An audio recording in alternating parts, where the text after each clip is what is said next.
ছোটবেলায় সেই স্কুলের সময় থেকে রবিবারটা যে মনের মধ্যে ছুটির দিন হিসেবে গেঁথে গেছে, এখনও যেন রবিবারটা সেরকমই মনে হয়। ত্রিভিকের স্কুল ছুটি মানে আমারও যে কি ভালো লাগে।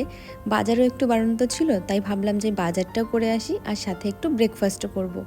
এই রাস্তাগুলোর সঙ্গে তোমরা অনেকেই হয়তো পরিচিত থাকবে যারা আমার ভিডিওগুলো দেখো। যাচ্ছি এখন নেস্টোতে বাজার করতে। আজ আমাদের সঙ্গে আমাদের এক ভাইও এসেছে, এর বাড়িও আমার শ্বশুরবাড়ির ওখানেই। আমরা সবাই মিলে এখানে একসাথে ব্রেকফাস্ট করব। খুব ভালো একটা সাউথ ইন্ডিয়ান ভেজিটেরিয়ান দোকান আছে। এখানে যত সাউথ ইন্ডিয়ান ডিশ আছে সবই মোটামুটি পাওয়া যায়। আমরা নিয়েছিলাম দুটো ধোসা আর পুরি ভাজি, আর ত্রিভিকও আমাদের সাথেই খাওয়া দাওয়া করে নিল। বাচ্চাদের সাইকেলগুলো খুব ভালো লাগছিল। ত্রিভিকের জন্য একটা নেব, কিন্তু এখন না, আর একটু শীত পড়ুক তারপরে। আমরা ওখান থেকে একেবারে ব্যাগ ভর্তি করে বাজার নিয়ে বাড়ি চলে আসলাম। আর যখনই আমরা বাজার করি ব্যাগ ভর্তি করেই করি, কারণ ওটা প্রায় এক প্রকার মাসিক বাজার।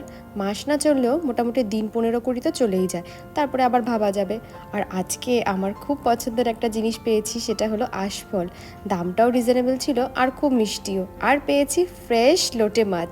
আমরা লোটে মাছ সাধারণত ফ্রোজেন পাই, কিন্তু আজকে পেয়েছি একদম ফ্রেশ। কি দারুণ খেতে হয়েছিল।